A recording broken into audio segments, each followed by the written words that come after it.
할렐루야. 예. 우리 예수 믿는 사람들은 성경책을 늘 보물처럼 여기고 사셔야 됩니다. 뭐처럼요? 보물처럼 성경책을 늘 갖고 그리고 늘 읽고 묵상하고 삶을 사셔야 돼요. 아브라함 링컨 대통령은 이런 말을 했어요. 하나님께서 우리에게 주신 최고의 선물은 성경이다. 최고의 선물. 왜냐하면 그분은 어릴 때 어머니가 돌아가셨는데 어머니가 돌아가시면서 성경책 하나를 선물로 남겼습니다. 그리고 링컨 아이가 너 평생 이 말씀을 읽고 이 말씀대로 살아라. 하나님 복을 주실 거다. 그래서 어릴 때부터 성경 읽고 묵상하며 살아서 결국은 많은 어려운 끝에 미국의 16대 대통령으로 가장 지금 현재 미국인들이 가장 존경하는 대통령으로 지금 남아 있습니다. 성경책 아닙니까? 그죠? 성경책. 여러분 성경책을 쭉 통독하셨겠는지 모르겠지만은 성경책에서 말씀하는 하나님의 그 주제가 있습니다. 성경의 주제. 성경의 주제를 제가 여러 번 설교한 기억이 있습니다. 누가 여러분에게 어이 집사님, 권사님 성경책 있죠? 성경책의 주제가 뭡니까? 라고 물으면 답하실 수 있어야 됩니다.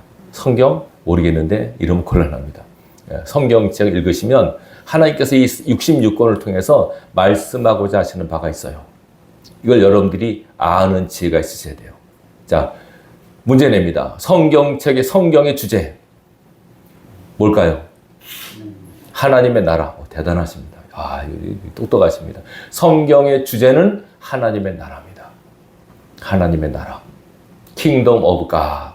하나님의 왕국.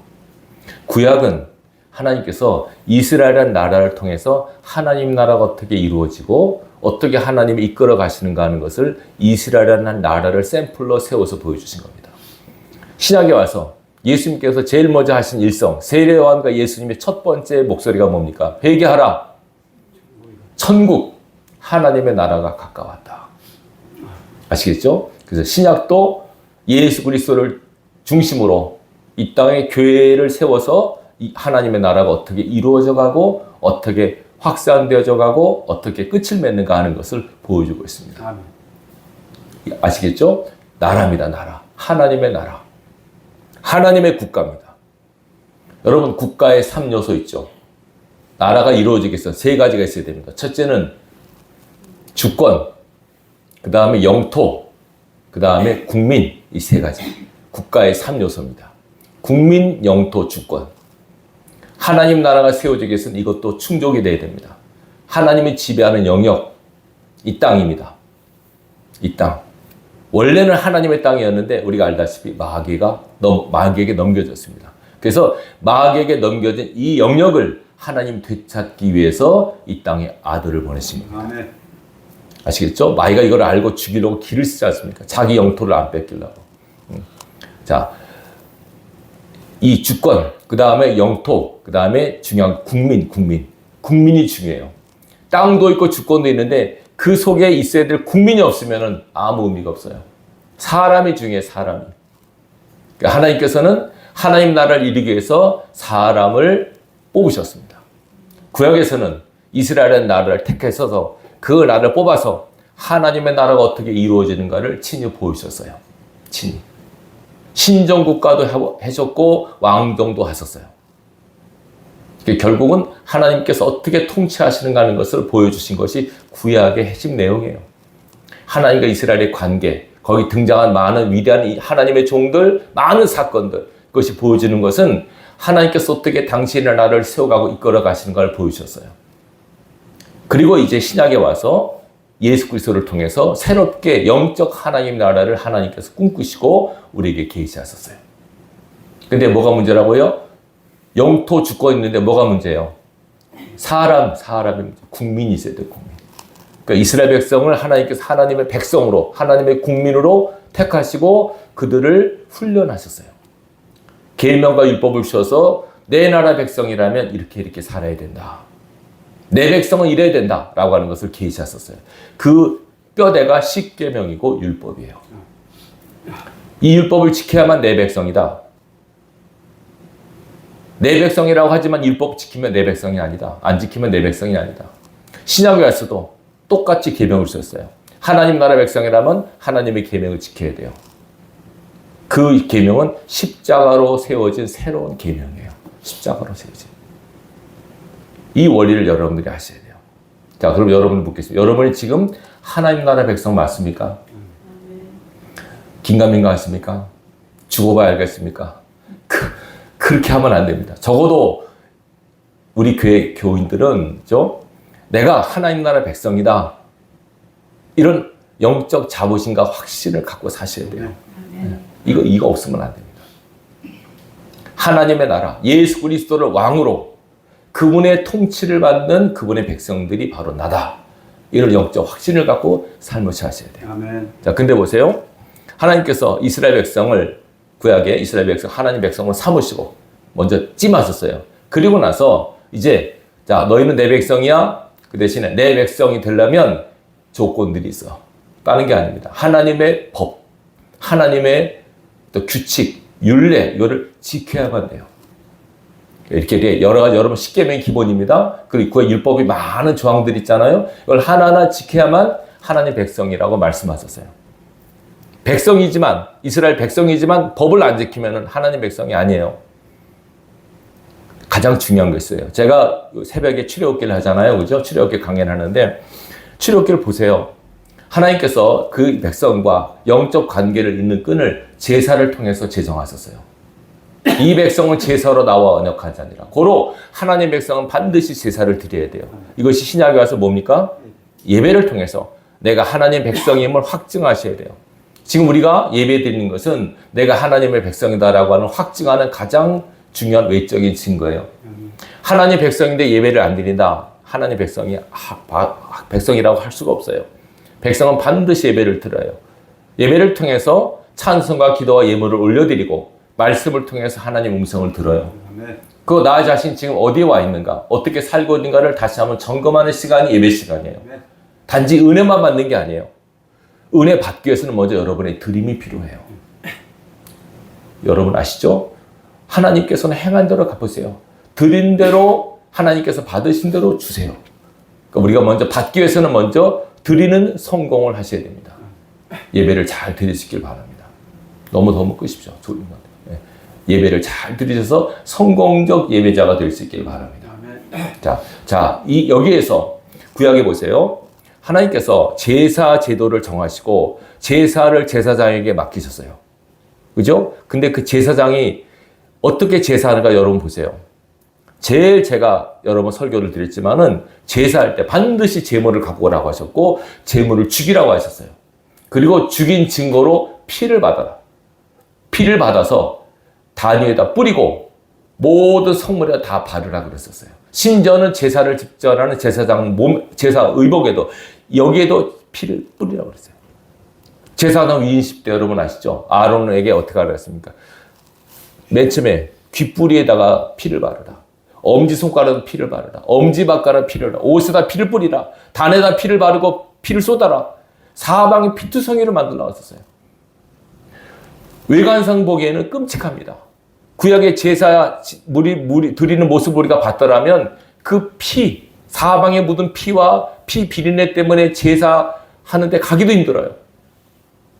동물이 타는 그 냄새 얼마나 그랬습니까, 여러분? 그렇게 하라고 하셨어요. 이해가 안 됐지만 그렇게 했습니다. 근데 이 제사가 예표하는 것이 예배거든요. 그러면 그 제사 때 드렸던 죽은 짐승, 제물은 뭡니까, 이게? 바로 우리입니다, 우리. 내가 죽어야 됩니다. 여러분, 예배 시간은 내가 죽는 시간임을 기억하십시오. 엄밀히 말해서 내가 죽지 않으면 그 예배는 예배가 안 됩니다. 내가 죽어야 돼. 내가 죽는다는 건 뭡니까? 내 옛사람, 내 고집, 내 경험, 나의 어떤 잘못된 어떤 나의 삶의 모든 패턴들, 삶의 어떤 습관들, 이런 것들이 다 죽어야 됩니다. 예배에는 그래야 됩니다. 내가 죽으면 내 안에 예수님이 살아나십니다. 근데 원래 내가 죽어야 되는데 예수님이 대신 돌아가셨잖아요. 이게 무슨 원리입니까? 예수님이 나 대신 제물이 되셔서 이제 우리는 하나님 앞에 나와서 예배 드릴 수 있는 자격이 보여야 된답니다. 그래도 우리는 죽어야 됩니다, 여러분. 예수님이 죽으셨기 때문에 난 안 죽어도 된다가 아닙니다. 예수님이 죽으신 것처럼 나도 늘 죽어야 됩니다. 날마다 죽으셔야 됩니다. 날마다. 그리고 이것이 이제 죽었다는 표시가 뭡니까? 무엇으로 표시가 됩니까? 피입니다. 피. 예수님이 돌아가실 때 증거가 피입니다. 피는 죽음의 증거기도 하지만 생명의 증거기도 하잖아요. 그 피. 피를 다 뿌리고 바르러 가셨어요. 이 예수의 피를 상징하잖아요. 예수의 피를 뿌리는으로써 이게 뭡니까? 이게 바로 우리를 거룩하고 정결하게 하는 예식이에요. 요약합니다. 하나님은 하나님의 백성의 조건, 내가 거룩하니 너희도 거룩하라. 따라서 우리 하나님 백성의 조건 딴 거 아닙니다. 거룩이 조건입니다. 뭐가 조건이라고요? 거룩입니다. 예, 거룩하지 않으면 하나님의 백성이 될 수 없습니다. 거룩. 그럼 거룩이 뭘까요? 첫째, 구별됨. 두 번째, 성결함. 이 두 가지. 그러니까 여러분들은 구별 의식을 갖고 사세요. 나는 하나님 백성이지, 나는 천국 시민권 가진 사람이지라고 하는 구별 의식을 갖고 사셔야 돼요. 이스라엘 백성은 이걸 선민의식으로 착각해서 차별을 해서 다른 민족을 차별하고 무시했는데 그건 아니고 나는 하나님 나라의 백성이지 이 땅을 사지만 하늘 백성이라고 하는 거룩한 구별 의식을 갖고 여러분들이 삶을 사셔야 돼요. 그리고 하나님의 거룩하심, 다시 말 하나님의 성결하심을 닮아야 돼요. 성결하심. 영적으로 우리는 죄를 짓게 되면 더러운 존재입니다. 이 더러운 죄를 무엇으로 씻습니까? 피로써. 율법의 모든 제도를 따라 모든 물건이 피로써 정결케 되나니 피 흘림이 없은즉 사함이 없느니라. 그래서 구약의 모든 성물에 피를 바르고 뿌린 겁니다. 다시 말하면 우리가 예수의 피 뿌림을 받지 않으면, 피로써 우리가 거듭나지 않으면 우리는 하나님 앞에 나아갈 수 없습니다. 제사를, 예배를 못 드립니다. 우리가 이렇게 예배를 드릴 수 있는 것은 예수의 거룩한 보혈의 능력을 힘입어서 예배를 드릴 수 있게 된 겁니다. 항상 예수의 피. 항상 우리가 거룩하게 되려고 무진 애를 쓰지 않으면 안 된다는 것을 기억하시기 바랍니다. 예수의 피. 피공로가 얼마나 위대한지. 피공로가. 그들을 구원할 때, 이스라엘 백성을 출애굽시킬 때 마지막 10번째 장이 무엇으로 면했습니까? 모든 죽음에서 벗어나는 것이 피입니다. 피. 그 피를 보고 죽음의 사자가 넘어갔다 그랬잖아요. 너희 대문 문설주에 피를 뿌려 발라놔라. 죽음의 사자가 그 피를 보고 넘어갈 것이다. 그 유월입니다. 죽음을 이기는 유일한 능력이 피입니다. 피. 아멘. 예수의 피로서 우리가 살게 됐다는 것. 그러니까 항상 여러분은 예수의 피 공로를 의지하고 마음속에 여러분 10년간 예수의 피를 항상 뿌리셔야 돼요. 여러분 가정과 일터에도 항상 예수의 피를 뿌리고 바르셔야 돼요. 이렇게 되면 죽음의 영, 더러운 악한 영들이 틈을 못 타요. 틈을 못 타요. 가장 강력한 영적 무기라고 하는 것을 기억하시기 바랍니다. 자, 피로써 우리가 정결케 되었습니다. 피로써. 그러면 보세요. 하나님께서 아들을 보내신 목적은 이 땅에 하나님의 나라를 이루기 위함이에요. 그래서 예수님께서 뭐라고 가르쳤습니까? 주기도문에서 하늘에 계신 우리 아버지여 이름이 거룩히 여김을 받으시오며 그 다음에 나라가 임하옵습니다. 하나님의 나라가 이 땅에 임하게 해달라고. 이것이 하나님의 뜻입니까? 그 나라가 임해서 하나님의 나라를 이루려고 하면 영토, 주권, 뭐가 필요해요? 국민, 백성이 필요해요. 그 백성 되려면 하나님의 거룩하심처럼 우리도 거룩해야 돼요. 속된 백성은 백성이 될 수 없어요. 거룩한 백성. 거룩하게 되려면 우리가 정결해야 돼요. 정결하는 것은 무엇으로? 예수의 피로서 정결해야 돼요. 우리가 예수의 피로 정결함이면 그 사람은 영적으로 거룩한 사람이 돼요. 이해되시겠죠? 그러면 예수를 믿고 내가 거룩하게 됐어요. 그러면 그때 바로 우리가 죽으면 천국 가지만 문제가 뭐냐면 예수를 믿고 거룩하게 돼도 핏불을 입어서 정결하게 돼도 또 살면서 죄를 짓는단 말이에요. 또 악을 행한단 말이에요. 그럼 또 어떻게 돼요? 더럽고 추하게 돼요. 계속 씻지 않으면 안 돼요. 그래서 오늘 성경 말씀에 사도 바울이 빌립보서 2장에 구원을 이루라 말합니다. 따라하십시다. 구원을 이루라. 보세요. 사랑하는 자들아 너희가 나 있을 때뿐 아니라 더욱 지금 나 없을 때에도. 지금 빌립보 성도는 빌립보 교회는 바울이 세웠지만은 지금 감옥에 갇혀 있잖아요, 바울이. 그래서 빌립보 교회들한테 이 편지를 쓰는 거예요. 내가 비록 없어도 여러분 교회 내가 목양을 안 해도 뭐라 그럽니까? 항상 복종하여 두렵고 떨며 너희 구원을 이루라. 자, 구원을 받았지만 구원을 이루어야 될 이유가 뭡니까? 하나님의 백성답게 살아야 되잖아요. 그죠?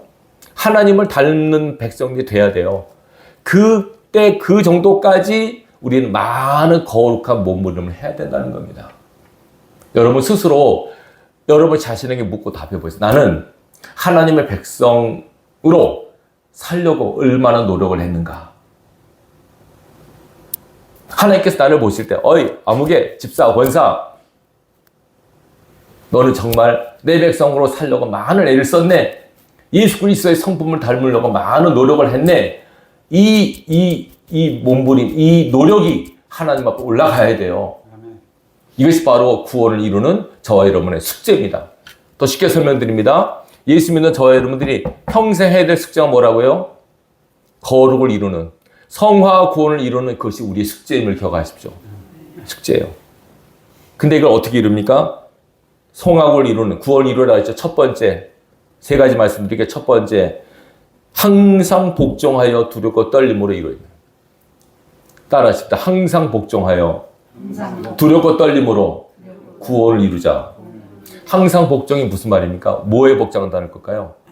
말씀에 복종. 항상 말씀에 복종. 보세요. 순종이 아니라 복종이라는 말을 썼어요. 복종. 여러분 순종은, 그죠? 순종은 어떻게 보면 이해가 되면 하고 안 하면 안 되는 게 순종이 어떻게 보면, 그죠? 순종은 자기 주권이 있지만 복종은 그게 없어요. 이해가 되든 안 되든 무조건 예, 알겠습니다 하는 것이 복종이에요. 근데 이게 어떻게 하라고요? 말씀 앞에서는 항상 복종하라. 항상 복종하라. 근데 어떻게 하느냐? 복종은 또 그냥 하는 게 아니라 두렵고 떨림으로 하라. 왜 두렵고 떨림이라는 말이 나올까요? 어떤 사람이 예수 믿으면 왜 두려움이 있습니까? 이 두려움은 하나님에 대한 두려움이에요. 또 죄에 대한 두려움이에요. 죄가 얼마나 우리를 공격하는지, 우리를 얽어매는지 이걸 아는 사람은 죄 짓는 것을 무서워합니다. 죄를 지었을 때 죄를 보시는 하나님의 눈을 의식한다면 하나님을 또 두려워합니다. 그래서 두려운 마음으로, 떨리는 마음으로 구원을 이루어야 된다. 이 말씀하고 있는 겁니다.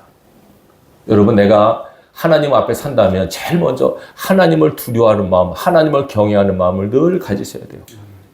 오늘날 우리가 가장 큰 이 허물이 하나님을 두려워하는, 경외하는 마음이 없다는 것이 가장 큰 실수라고 생각이 돼요. 왜 하나님을 두려워하는 법을 안 가르칠지 모르겠어요. 어떤 사람이 이게 공포조성하는 게 아닙니다, 여러분. 하나님이 얼마나 두려우신 분인가를 알아야 됩니다. 예수님께서 말씀하셨잖아요. 예? 몸은 죽이지만 영혼은 죽이지 못하는 그 사람들을 두려워하지 말고 몸과 영혼을 능히 지옥에 넣을 수 있는 그분을 두려워하라. 내가 다시 말하노니 그분을 두려워하라. 예수님께서도 하나님 아버지를 두려워하라고 거듭 말씀하셨어요. 근데 왜 우리는 하나님을 두려워하지 않습니까? 이거 잘못 가르쳐서 그래요. 하나님은 좋으신 하나님, 사랑의 하나님, 맞아요. 그러니까 하나님이 만약에 진노하신다면, 하나님이 분노하신다면 그 진노의 불을 끌 자가 없어요. 왜 진노하실까요? 왜 분노하실까요? 우리를 사랑하신다면서 왜 분노하실까요? 왜 그럴까요? 아무리 우리를 사랑해도 우리가 죄를 짓게 되면 하나님께서 우리를 사랑할 수가 없어요. 미워한다는 것이 아니에요. 가까이 할 수 없다니까요, 여러분. 하나님 우리를 가까이 하고 싶으신데 죄가 있으면 가까이 못 하세요. 그럼 짜증이 나요, 하나님도. 여러분, 하나님 짜증이 나요. 제가 여러 번 예를 들었죠. 제가 어렸을 때 겨울에 썰매 타고 막 빠졌다 오면 몸에서 막 구린내가 나요. 엄마한테 점심 밥 달라고 들으면 엄마가 냄새 난다고 씻고 오라 그래요. 나를 사랑하시지만 나를 끌어안을 수 없어요. 더럽기 때문에, 냄새나기 때문에. 그러면 어머니가 속상하죠. 근데 내가 만약 안 씻고 뻗통해요. 엄마 싫어. 일단 씻기 귀찮아. 그러면 어머니가 짜증내죠. 그래, 씻지 말고 내 사랑하더라. 나 더럽고 집에 냄새 풍겨도 좋으니까 와라. 이러진 않아요. 벗고 씻고 오너라. 하나님도 그러세요. 너희가 죄를 지면 더러워지기 때문에 반드시 씻어야 된다. 예수의 피로 씻지 않으면 내가 너희를 가까이 할 수 없다. 내가 널 사랑하지만 내가 널 끌어안을 수 없다. 내가 널 멀리할 수밖에 없다. 우리가 새벽 예배 때 출애굽기 때 그걸 배우잖아요. 오직 하면 하나님께서 죄를 진 백성에 내가 너희와 함께 할 수 없다. 너희가 죄 가운데 여전히 있으면 내가 너희를 언제 칠지 모른다. 하나님도 걱정할 정도의 죄는 그래요. 그러니까 우리가 이 죄 짓지 않도록 무도나 애를 쓰지 않으면 안 됩니다. 우리가 죄 가운데 있다. 나는 죄인이다. 그로 죄를 질 수밖에 없다. 이렇게 생각하지 마세요. 죄를 안 지려고 노력을 하셔야 돼요. 하나님께서 기껏 의인을 만들어 놨었는데 또 죄를 짓는다면 하나님의 그 거룩한 노력이 뭐가 되겠습니까? 예수께서 우리를 의인 만드시려고 당신이 죄인 된 거 아닙니까? 그럼 우리가 의인처럼 살아야죠. 맨날 나는 죄인이 또 죄를 짓을 수밖에, 나는 죄인이니까 죄를 짓을 수밖에. 그러면 안 됩니다. 죄 짓지 않도록 거룩한 몸부림을 하지 않는 크리스찬은 성화구를 이루는 사람이 아닙니다. 죄를 안 지려고 많은 싸움을 하십시오. 죄 안 지려고. 죄와 싸우는 게 얼마나 힘든지 여러분 아실 겁니다. 죄와 싸우는 것이. 그러나 이 싸움이 우리가 해야 될 선한 싸움이고 거룩한 싸움이고 하나님께서 응원하는 싸움입니다. 죄와 싸워야 된다. 죄와 싸워야 된다. 내 아들을 보낸 이유가 뭔지 아느냐? 죄 문제 때문에 보낸 거다. 왜? 내가 너희를 내 백성 삼고 싶지만 죄가 있으면 안 되니까 죄 없이 하려고 내가 아들을 통해서 너희 죄를 없이 한 거야. 너는 이제 깨끗한 자가 되었어. 근데 왜 또 죄를 범하느냐? 여러분 예수 믿어도 죄를 져요. 근데 그때부터 무서운 거예요. 그 죄가 무서운 거예요. 그때부터는 우리가 죄를 짓잖아요. 그럼 하나님께서 보시고 속상해하세요. 또 죄를 짓잖아요. 슬퍼하세요. 또 죄를 그때 나중에 분노하신다니까 여러분. 하나님을 힘들게 하는 방법 딱 한 가지가 뭔지 아세요? 하나님을 믿는 우리가 죄를 짓때 하나님 힘들어하세요. 내가 너의 짐을 지게 곤비하였다고 나오잖아요. 이스라엘 백성 하도 죄를 지니까 하나님 피곤해하세요. 힘들어하세요. 사랑하는 백성이 계속 죄를 지니까 영적으로 더러운 냄새가 나니까 하나님 가까이 할 수 없는 거예요. 끌어안고 품에 안고 싶은데 영적으로 우리 신부 아닙니까? 신랑이 신부를 끌어안고 싶은데 신부의 몸에서 냄새가 나요. 역겨운 냄새가 나요. 사랑하지만 끌어안을 수 없어요. 그게 그 마음에 그럼 속상하잖아요. 신랑 되신 예수님이. 여러분 우리가 죄로부터 노임받았지만 자양을 입었지만 또 죄를 진다면 하나님의 마음을 슬프게 하고 분노케 한다는 인식을 꼭 하고 사시기 바랍니다. 죄를 피하고 죄를 멀리하는 저와 여러분들이 되셔야 됩니다. 오늘날 많은 사람들이 죄에 대한 감각이 없어요. 뭐가 죄인지도 몰라요. 그래 막 사는 거예요. 여러분 생각이나 말의 행동 이거 그래서 여러분이 눈에 어찌 보면 생각 자체가 다 될지도 몰라요. 우리가 생각 자체가 말하는 말도 다 죄덩어리지 몰라요. 그러니까 항상 생각과 말에 하나님을 인식하는 마음을 갖고 내가 이런 생각하면 하나님 어떻게 생각하실까? 내가 이런 말하면 하나님 어떻게 들으실까? 늘 그 하나님을 의식하고 하나님의 눈치를 보고 사는 삶을 살지 않으면 안 됩니다. 어떤 사람이 이것이 너무 부자연한데 뭐 이렇게 피곤한 거야. 아닙니다. 여러분들이 만약에 생각과 무슨 생각해도 여러분 자유롭다 생각하시면 그 정도 수준까지 올라가시면 돼요. 그 정도까지. 근데 그렇게 될까지는 많은 애씀과 노력이 필요해요, 여러분. 이제 처음 예수 믿는 사람들이 지금까지 죄 가운데 살았기 때문에 우리가 보통 이제 예를 들어서 어떤 사람이 예수 믿어요. 그러면 이전에 이 사람이 술하고 담배를 먹고 피웠어요. 우리가 볼 때 그건 아니잖아요. 그럼 이걸 끊으라 그런단 말이에요. 그렇죠? 그 사람 애를 써서 술, 담배 끊었어요. 그럼 그 사람 그때부터 더 이상 죄를 안 져요? 그건 눈에 보이는 죄고 마음으로 얼마나 많은 죄를 져요, 여러분들이. 우리가 하나님 앞에 툴툴거리고 원망하고 짜증내고 이런 거 얼마나 많이 죄요. 근데 우리는 그냥 내 성격이 원래 그러니까 저 사람 원래 그러니까 그렇게 묻어가면 안 돼요. 어디 성경이 하나님께서 원망하라, 툴툴거려, 짜증내라, 미워하라 그런 말 없잖아요. 그거 다 죄라니까요. 그 죄를 지는 것은 아무렇지도 않게 생각해요, 우리는. 그래서 구원을 이루어야 된다는 구원을 이루기 위해서 하나님 뭘 보내셨어요? 누굴 보내셨습니까? 첫 번째 예수 보내고 두 번째 성령을 보내셨잖아요. 성령을. 우리 힘은 안 되는 거 아세요, 하나님께서. 너희 힘은 안 돼. 내가 도우미를 보낼 거야. 성령께서는 도와주신 분이세요. 파라클레토스. 옆에서 도와주신 분이세요. 뭘 도와줄까요? 죄 짓지 않는 거. 하나님의 뜻대로 사는 걸 도와주신 분이 성령님이세요. 그래서 우리가 성령 충만 받으라, 성령 이끌 받으라 계속 그 얘기하는 거예요, 여러분. 엄밀히 말하면 이 예배도 성령이 이끄시는 거예요. 교회도 성령이 이끄세요, 교회도. 성령이 아니고서는 우리 아무것도 할 수 없어요, 여러분. 제 설교도 성령이 이끌려 하는 거고, 여러분도 성령이 이끌려 말씀을 듣고 깨닫고 기도하는 거 다 성령으로 하시는 거예요. 지금 성령 시대에 여러분, 이걸 여러분들 알고 사셔야 돼요. 성령께서 오신 목적은 딴 거 아니에요. 우리를 도우려고 오셨어요. 하나님 백성으로 우리가 인침받은 거 성령께서 내주하시면 하나님 백성으로 찜받은 거예요. 그러면 이제 성령께서 뭐 하세요? 우리 안에 이제 지금까지 살았던 옛날의 그 죄된 습관을 다 떨치고 이걸 버리고 벗어나기를 원하세요. 이 싸움이 이 싸움. 그래서 이 싸움이 만만치 않기 때문에 성령을 보내서 우리에게 도우신 거예요. 여러분들이 항상 여러분 안에 있는 성령을 의식하고 성령의 감동을 따라 사는 훈련을 하시기 바랍니다. 그렇지 않으면 안 됩니다. 그 다음에 두 번째 보세요. 첫 번째는 두려워 떨므로 항상 복종해서 구원이 이루라 그랬죠. 두 번째는 뭐예요? 13절 보세요. 너희 안에서 행하신 이는 하나님이시니 자기의 기쁘신 뜻을 위하여 너희에게 소원을 두고 행하게 하시나니 모든 일을 원망과 시비가 없이 하라. 이게 무슨 말씀인지 아세요? 너희 안에서 누가 계신다는 거예요? 하나님이 계신다.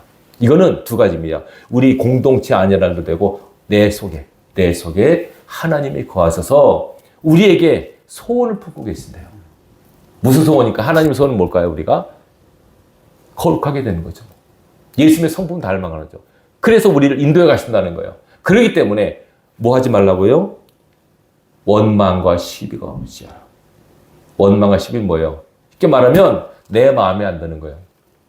내 마음에 안 드는. 그러니까 짜증이 나고 화가 나는 거예요. 이거 없이 하라.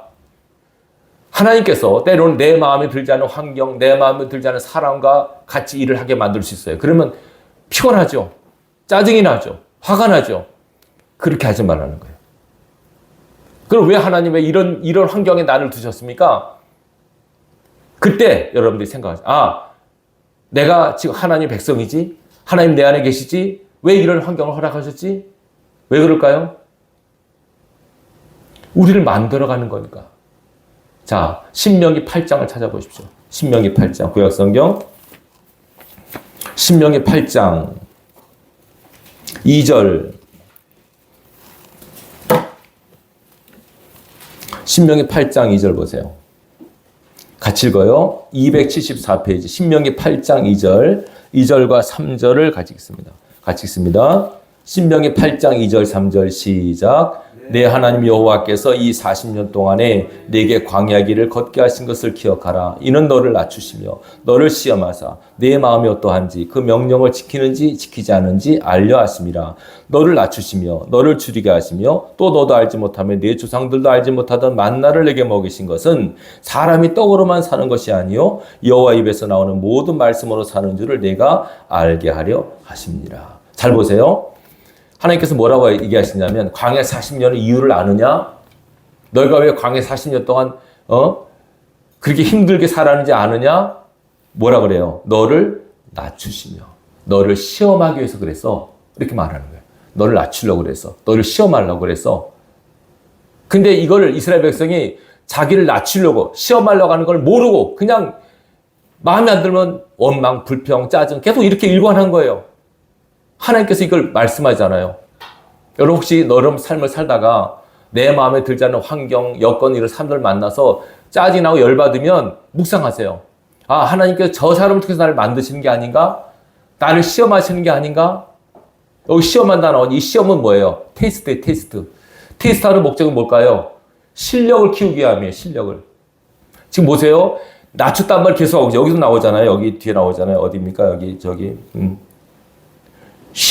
16절 나오잖아요.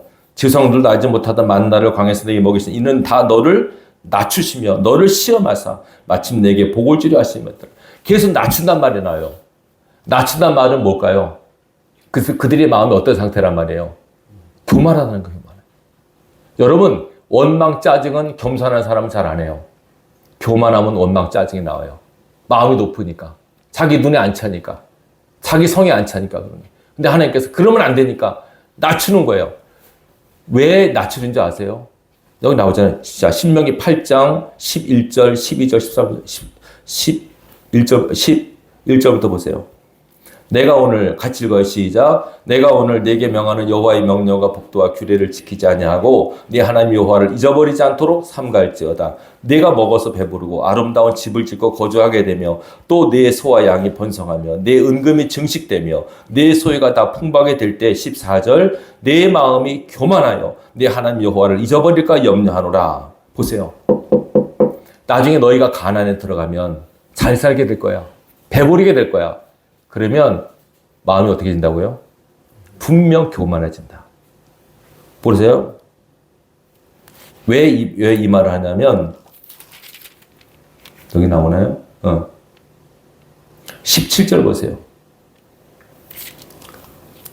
17절. 그러나 내가 마음에 이르기를 내 능력과 내 손의 힘으로 내가 이 재물을 얻었다 말할 것이다. 잘 살게 되면 그들이 어떻게 생각한다고요? 내가 똑똑해서 내 실력으로 얻었어. 이렇게 생각한다는 10중8구 그런다는 거예요. 그 교만한 마음을 미리 낮추시는 거예요. 하나님께서. 이 고생을 해야만 그때 고생했지 지금 너무 잘 살아 너무 감사합니다 하나님 이래야 되는데 지금 이스라엘 백성이 여러분 노예 생활이 편해요? 괴로워요? 괴롭잖아요. 근데 그 괴로웠던 노예 생활을 불허할 정도예요. 지금 이스라엘 백성이. 그때가 좋았는데 툭하면 그 노예 생활이 좋았는데 그러니까 얼마나 기가 막혀요. 이런 상태에서 만약에 가나안 땅에 들어가 보세요. 거기서 등 따뜻하고 배부르고 잘 살아보세요. 그럼 그들이 어떻게 돼요? 다 교만해요. 교만은 하나님 치세요.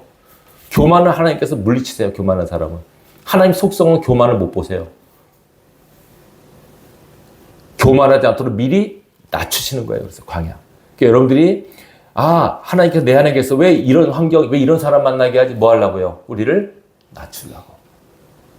그러니까 이 지혜로운 사람 빡 깨달아요. 이런 환경, 나 힘들게 하는 환경, 나 낮추시려고 하구나. 나를 만들어 가시는 하나님 뜻이 있구나. 나를 만들어 가시는. 얼마까지 낮아지는지 아세요, 여러분? 얼마까지 겸손해진지 아세요? 자, 마태복음 5장 찾아보십시오. 이 정도 수준까지 가셔야 돼요. 마태복음 5장. 이거는 주님께서 직접 한 말씀이에요. 마태복음 5장.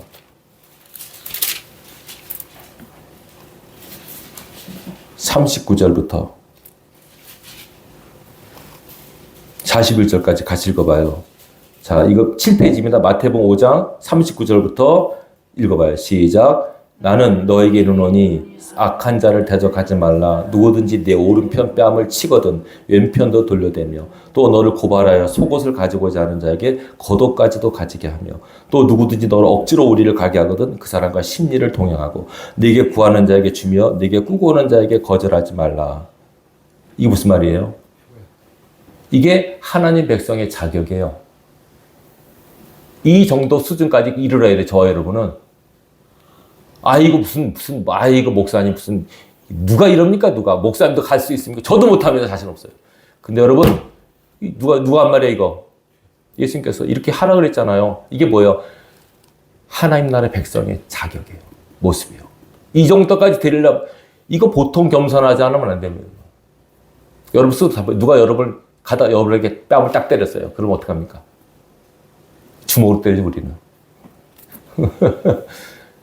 좀 옷 좀 빌려주겠어요?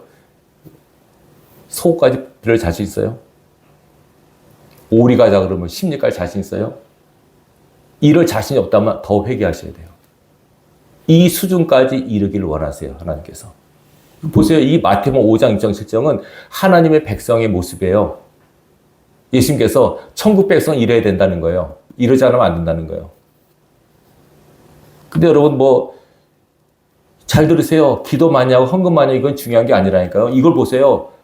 이게 거룩 성화 구원의 이 모습이에요, 여러분들이. 이해되시겠는가요? 그래서 이 정도 수준까지 달하지 않았다 생각하면 부지런히 회개하시고 기도하셔야 돼요. 하나님, 내가 아무리 봐도 이건 자신이 없습니다. 심지어는 보세요. 뭐라고 그러냐면 여기 44절 보세요. 나는 너에게 이르노니 너희 원수를 사랑하며 너희를 박해하는 자를 위해 기도하라. 그렇게 한즉 하늘에 계신 너희 아버지의 아들이 되리니. 아들이 되리니. 48절. 그러므로 하늘에 계신 너희 아버지 온전하신까지 너희도 온전하라. 거룩한 하나님께서 너희도 거룩하라. 하나님 온전하셔서 너희도 온전하라. 이게 온전한 백성이에요. 잘 들으세요. 이것이 하나님께서 우리 보이신 하나님 백성의 모습이라니까요. 이게 커트라인이에요. 근데 만약에 이게 처음에는, 잘 들으세요. 처음에는 예수 한 1년, 2년 믿으면 이게 도저히 안 될 것 같은데, 은혜 받고 회개하고 겸손해지면 이게 가능해져요, 진짜요. 진짜 가능해져요. 그래서 예수를 오래 믿으면 성자처럼 사셔야 돼요, 성자처럼. 어떻게 성자가 되나? 아니, 성자처럼 이렇게까지 안 된다 할지라도 이런 모습과 거룩한 노력이 없이는 안 됩니다, 여러분. 이거 물으신다니까요. 너 얼마나 내 말씀대로 살려고 애를 썼느냐? 너 원수가 옆에 너 핍박하고 욕할 때 너 어떤 자세로 버틸 수 있는 자신이 있느냐? 한번 시험해 보겠다. 그런 사람 원수를 딱 붙인다니까요. 가장 얄미운 사람 딱 붙인다니까요. 내 마음에 진짜 않는 사람 붙인다니까요. 그래서 이거 싸우라는 거예요, 이제. 이 사람 변화시켜, 네가 변화 둘 중에 하나 해라. 네가 빡세게 기도해서 이 사람 변화시키든지, 아니면 네가 변하든지 둘 중에 하나 해라. 이 싸움을 하는 거예요. 그래서 부부를 만들고, 부부 반대끼리 만나잖아요. 그래서 부부. 자식이 또 속 안 썩여요? 직장 동료 어때요, 여러분? 왜 그런 사람 붙일까요? 왜 힘든 사람 붙일까요? 우리를 만들어가는 거예요. 우리를 다듬어가는 거예요. 어떤 수준까지? 이 수준까지. 그래서 이 수준, 이것이 성화 구원을 이루는 관계. 이걸 여러분, 마태복음 예수님 이거를 남 얘기처럼 들으시면 안 돼요. 아이 목사 어떻게 뺨 한 대 맞은 또 오리뺨 때립니까? 내가 바보입니까? 내가 멍청입니까? 오리 가자는데 어떻게 심리를 따라갑니까? 속옷 따르는데 어떻게 겉옷까지 줍니까? 말이 안 되죠. 이거는 말이 안 되는 백성이 하나님 백성이에요. 억울합니까? 속상합니까? 그걸 하나님께 맡기세요. 그때 기도하세요. 하나님 저 사람 나 핍박하고 욕하고 나 괜히 막 헐뜯고 막 그래요. 같이 싸울 수도 없고 같이 싸우면 탈락입니다, 여러분. 싸우면 안 됩니다. 기도하십니다. 좀 더 나가서 여러분이 더 높이 올라가려면 축복하십시오. 그래. 하나님, 저 사람 나를 너무 힘들게 합니다. 나를 괴롭게 합니다. 예수 이름으로 축복합니다. 그 수준까지 올라가셔야 됩니다. 원수 갚아주세요. 그 수준 갖고는 안 되고, 예? 하나님 치면 갚아주세요. 근데 이기는 방법. 저 사람 날 진짜 미워하는데, 진짜 나 저 사람 꿈에도 날까 두려워요. 어떻게 하면 좋아요, 하나님? 직장 가면 저 사람 얼굴 때문에 내가 일도 못해요. 이기는 방법, 그를 축복해야 돼요. 그 수준이 안 되면 그 수준이 되려고 애를 쓰십시오. 기도하십시오. 금식하십시오. 회개하십시오. 하나님께서 도우십니다. 아까 말했잖아요. 성령께서 우리 향해서 우리 기쁘신 뜻을 위하여 우리를. 그래서 어떤 환경이 처하든지 누구를 만나든지 뭐 하지 말라? 원방, 불평, 시비하지 말라 그러잖아요. 모든 일을 원방을 시비하지 말라. 그다음에 세 번째 방법. 다시 빌립보서 2장 마지막 세 번째 성화권을 이루는 마지막 17절 같이 있습니다. 너희 믿음의 재물과 섬김에 내가 나를 전제로 들지라도 나는 기뻐하고 너희와 함께 기뻐하리니 이와 같이 너희도 기뻐하고 나와 함께 기뻐하라. 세 번째, 무조건 뭐하라? 기뻐하라. 기뻐하라. 이것도 보통 어려운 게 아닙니다, 여러분. 이거 우리 크리스찬들 숙제라고 하는 거 우리 생각 안 해요. 그냥 뭐 성경 외우는 거 있어요. 예, 항상 기뻐하라. 쉬지 말고 그건 잘 외우죠. 그러면 항상 기뻐하느냐? 여러분 스스로 보세요. 여러분 스스로 항상 기뻐하십니까? 항상이란 말이에요. 항상. 어느 분이 그러더라고요. 목사님 저 이상히 기쁨이 없어요. 왜 기쁨이 없을까 그러면? 기뻐하라 그러는데. 보세요. 기쁨이 있을 것이다 말씀 안 하셨어요. 하나님 너에게 기쁨을 주실 것이다. 그냥 기쁨을 누려라 그러지 않았어요. 기뻐하라 그러면 뭐예요? 우리의 노력, 우리의 애씀이 필요한 거예요. 저절로 기도가 될 것이다. 저절로 감사가 넘칠 것이다. 안 그랬어요. 기도하라. 감사하라. 하라는 건 우리가 우리 의지를 갖고 실천하라는 얘기예요. 기쁨이 없으면 기뻐하도록 애를 쓰셔야 됩니다. 기쁨이 없다면 회개하셔야 됩니다. 분명히. 그래서 예수 믿는 사람은 항상 뭐 해야 돼요? 항상 기뻐해야 돼요. 항상. 늘 감사. 아, 감사하네요. 아, 기뻐하네요. 기가 막힌 일을 당해도 그렇게 해야 돼요. 그것이 하나님 백성의 표지예요. 왜 얼굴이 얼굴 일그러졌어요? 아, 손해봤어요. 물질 손해봤어요. 어디가 아파서요. 그러면 아까 그러잖아요. 세상 사는 거 다를 게 뭐 있느냐? 넌 내 백성 아니냐? 내 백성은 다음 모습을 보여야지. 세상 사는 거 똑같으면 어떻게 내 백성을 할 수 있느냐? 나는 온전한 하나님이면 너도 온전해야지. 이것이 우리의 숙제입니다. 거룩을 이루어가는 이 성화구원이 우리가 죽을 때까지 해야 될 거룩한 몸부림이에요. 이거 하려고 애를 쓰면 하나님께서 먹을 거, 입을 거, 여러분 건강 다 책임지세요. 이것이 하나님 나라와 의를 구하는 거니까. 하나님 나라 이루어지려면 우리 백성들이 온전해야 되잖아요. 근데 하나님께서 나라 이루시려고 하는데 백성들이 이거 뭐 하나도 온전하지가 않아. 세상 사람과 다를 바 없어. 명예 좋아하지, 세상 뭐 아파트, 뭐 돈, 차 좋아하지, 좋은 명예 좋아하지. 그 세상 사람과 뭐가 달라요? 그런 사람은 백성이 자격이 없잖아요. 하나님께서 커트라인을 주신다니까요. 하나님의 잣대로 잰다니까요. 분명히 예수님께서 이 잣대를 잴 거예요. 어이, 안목의 집사 보자. 원수 사랑했어? 뺨 한 대 맞을 때 너 이쪽도 갖다 댔어? 이 옷 줬어? 아직 나는 2대 때렸는데요. 그럼 탈락이에요, 여러분. 탈락하시겠어요? 안 돼요. 탈락하면 안 돼요. 그래서 이 싸움이 선한 싸움이에요. 잘 들으세요. 마귀는 이거 못하게 하죠. 이기심. 옛사람은 살아서 절대로 성경에서 말씀하는 진리하고 우리가 사는 삶하고 많이 달라요, 여러분. 진리가 뭔지 아시죠? 진리는 변하지 않는 유일한 법칙과 원리가 진리예요. 성경은 뭐라 그럽니까? 복수하라 그래요? 용서하라 그래요? 용서하라 그래요. 미워하라 그래요? 사랑하라 그래요? 그게 우리 본성을 거스린 거기 때문에 힘든 거예요. 본성을 거스리잖아요. 그래서 이 싸움이 어려운 싸움이에요.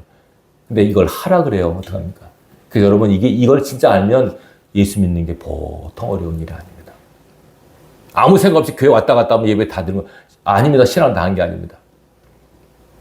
일단 하나님 백성 외적 표지로서 예배를 드려야 되고, 그죠? 예배 드려야 돼요. 외적 표지. 찬양 기도해야 돼요. 근데 가장 중요한 건 뭐예요? 이거. 이렇게 해서 성공하면 뭐가 맺힌 줄 아세요? 열매가 맺혀요. 그걸 성령의 열매라 그래요. 성령 열매를 잘 생각해 보세요. 어떤 열매들인가? 성품의 열매다. 성품의 열매. 그럼 그 열매에 맺힌 사람이 여기 기준에 합격한 사람이에요. 잘 들으셔야 돼요. 기도 많이 하고 뭐 능력, 그건 중요한 게 아니라 그것과 심판 안 해서 하나님께서 너 얼마나 능력 행했냐, 그거 안 따지세요. 얼마나 예수의 형상을 닮았느냐, 얼마나 열매가 맺혔느냐. 열매 없는 무화과 하나면 저주하셨어요. 얼마나 열매, 성품의 열매 얼마나 맺혔느냐. 하나님 나라 백성다운 인격과 삶이 있느냐, 이걸 보신다니까요. 이것이 저와 여러분의 평생에 될 숙제입니다. 제가 이번 한 주간 없더라도, 여러분들 예배를 못 드리더라도 부지런히 열매 맺으십시오. 아시겠습니까? 이거 하십시오. 하나님께서 시험하신다는 게 여러분, 진짜 그래요. 저 같은 경우도요, 기도하려고 하면 뭔가 기도를 못하게 뭔 일이 생겨 또. 뭐 하려고 그래. 이게 영적 방해가 보통이 아니에요. 이거 벌써 알아요. 악한 영들이 알아가지고 우리를 거룩하지 못하게 하려고 막 속된 사람을 만들려고 애를 쓰는 거예요. 진짜 그래요. 기도원에 가서 은혜 받고 오면은 막 은혜 다 뒤집는 어떤 사건이 벌어져서 막 혈기불게 만들고 막 낙심좌절하게 만들고 그 맨날 지잖아요. 지면 안 돼요. 그래도 이게 또 지더라도 또 이겨야 돼. 또 이겨야 돼. 계속 이 싸움이 보통 싸움이 아니에요. 우리는 무슨 하나님 일을 한다고 하는데 아니에요, 여러분. 하나님께서 뭐 사람으로서 일 못한 줄 아세요, 여러분? 많은 사람이 오해를 해요. 내가 하나님 일을 해야지. 아니요. 하나님 딴 거 없어요. 우리가 거룩하게 되길 원하세요. 우리가 거룩하게 되길 원하세요. 그 하나예요, 하나님의 소원. 왜냐하면 우리 신부를 맞이하는 거니까. 신부를 맞이하는 거니까. 이상한 비유할지 모르지만 진짜 나중에 천국 잔치 우리가 신부에서 올라갈 때 신랑 되신 예수님께서 우리한테 물으실 거예요. 너 어떻게 날 맞을 준비했느냐? 예, 제가 예수님 맞으려고 아파트 큰 거 사놨고요. 좋은 차 사놨고요. 많은 일을 했어요. 필요할지 모르지만 그러나 예수님께서 신부가 갖고 있는 아파트를 봐요? 차를 봐요?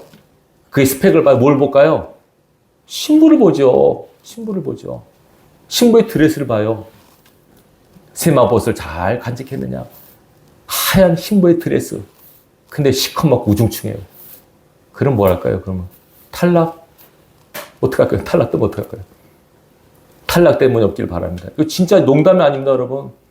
그래서 천국 가는 사람은 교회에 있지만 교회에 다닌다고 다 천국 가는 건 아니에요. 이 거룩한 싸움을 싸운 사람, 승리한 사람만이 천국 갑니다. 이 싸움 부지런히 하십시오. 아멘. 설사 예배를 못 드려 여러분들이 성경 읽고 여러분 자신을 늘 점검하십시오. 하나님, 내가 오늘도 내 안에 하나님을 모시고 살고 싶은데 하나님께서는 죄를 싫어하시는데 내가 생각과 삶 속에도 죄가 있습니까? 죄 없이 함을 받게 달라고 계속 회개하고 예수의 피로 씻고 씻어서 여러분을 정결함을 입으셔야 돼요. 아멘. 그럴 때 예수님 기뻐하세요. 아멘. 예수님께서 딴 거 안 하세요. 딱 하나님 손은 거예요. 내가 거룩하게 너도 거룩해라. 거룩하라. 딴 거 아닙니다. 거룩한 백성답게 삶을 살라고 무진 애를 쓰십시오. 아멘. 정리합니다. 무조건 말씀에 복종하십시오. 하나님께서 하루 십계명 같은 거 무조건 복종하십시오. 토를 달 이유가 없어요. 무조건 복종하십시오. 말씀이라 하면 무조건 복종하십시오. 그리고 뭡니까? 내 안에 성령께서 나를 이끌어 가시다가 인식하세요. 그리고 나를 만드시는구나, 나를 시험하시고 나를 다듬는구나 인식하셔서 마음에 안 드는 사람, 사건, 환경이 또 다 감사함으로 넘기세요. 그리고 늘 기뻐. 이 기쁨은 뭐냐면 내가 어떤 좋은 일이 생겨서가 아니에요. 이거는 내가 구원받았다는 기쁨, 구원받을 것이라고 할 천국 갈 것이라는 기쁨, 그리고 그 하나님 나와 함께 하신다는 기쁨, 믿음으로만 할 수 있는 기쁨이에요. 이 기쁨은. 내가 구원받았다. 난 천국 갈 것이다. 거룩하신 하나님 내 안에 계신다. 이것으로 기뻐하는 자가 되셔야 돼요. 이 기쁨. 하나님만이 주시는 기쁨. 이거는 누린 사람만이, 받아본 사람만이 알아요. 뭐 롯데가 됐어야 뭐 갑자기 뭐 병고치 막 이래 기뻐, 그 기쁨이 아니에요. 그런 종류가 틀립니다. 그 기쁨만 아니고 그냥 성령으로 믿음으로 느껴지는 기쁨. 이 기쁨. 그러면 모든 걸 이길 수 있는 힘이 생깁니다. 아멘. 사단은 우울하게 만들고 슬프게 만들고 괴롭게 만들잖아요. 그걸 이기는 기쁨의 힘은 대단합니다, 여러분. 기쁨의 힘으로 승리할 수 있길 바랍니다. 아멘. 항상 기뻐하라. 명령입니다, 이거는. 우리 의지를 다하여 기뻐하도록 애를 쓰십시오. 여러 마음에 안 드는 환경이 있어도 감사하게 여기십시오. 우리를 만드시는 하나님의 섭리와 뜻이 있는 일입니다. 그 사람도 그렇게 씁니다. 그렇게. 악인도 악한 날에 쓰시려고 한 겁니다. 나를 괴롭히는 그 사람, 힘들게 하는 그 사람, 왜 붙여놨을까요? 우리를 만들고 다듬게 합니다. 이스라엘 백성 죄송합니다. 광야 40년 동안 실패했습니다. 실패했다고 나오잖아요. 하나님 계속 하나님 속을 썩였어요. 한 번도 하나님 앞에 감사합니다라는 말을 한 적이 없어요. 마음에 안 들다가 맨날 이게 뭡니까? 길도 마음에 안 들고 먹을 것도 마음에 안 들고 맨날 목마르고 맨날 불평하니까 하나님께서 뭐라 하죠? 내가 그들의 짐을 지게 곤비하였다고. 너무 죄를 지니까 하나님 피곤하시네요. 하나님으로 힘나게 하는 분들이 되시길 바랍니다. 죄와 싸워 이기면 하나님 기뻐하십니다. 하나님 응원하십니다. 지금 우리 응원하고 계십니다. 여러분 사랑하십니다. 여러분 아시겠죠? 응원하고 계십니다. 하나님 응원의 힘을 입어서 꼭 이번 한 주간도 승리하십시오. 아멘. 죄와 싸워 승리하십시오. 죄가 없어도 바울이 그랬잖아요. 나 없을 때도 잘하라고 그랬잖아요. 없어도 여러분 잘 꼭 승리하셔서 죄와 싸워 이기셔서 다음 주에 승리의 개가를 부르고 간증하는 우리의 삶이 되시기를 주님의 이름으로 축원합니다. 아멘.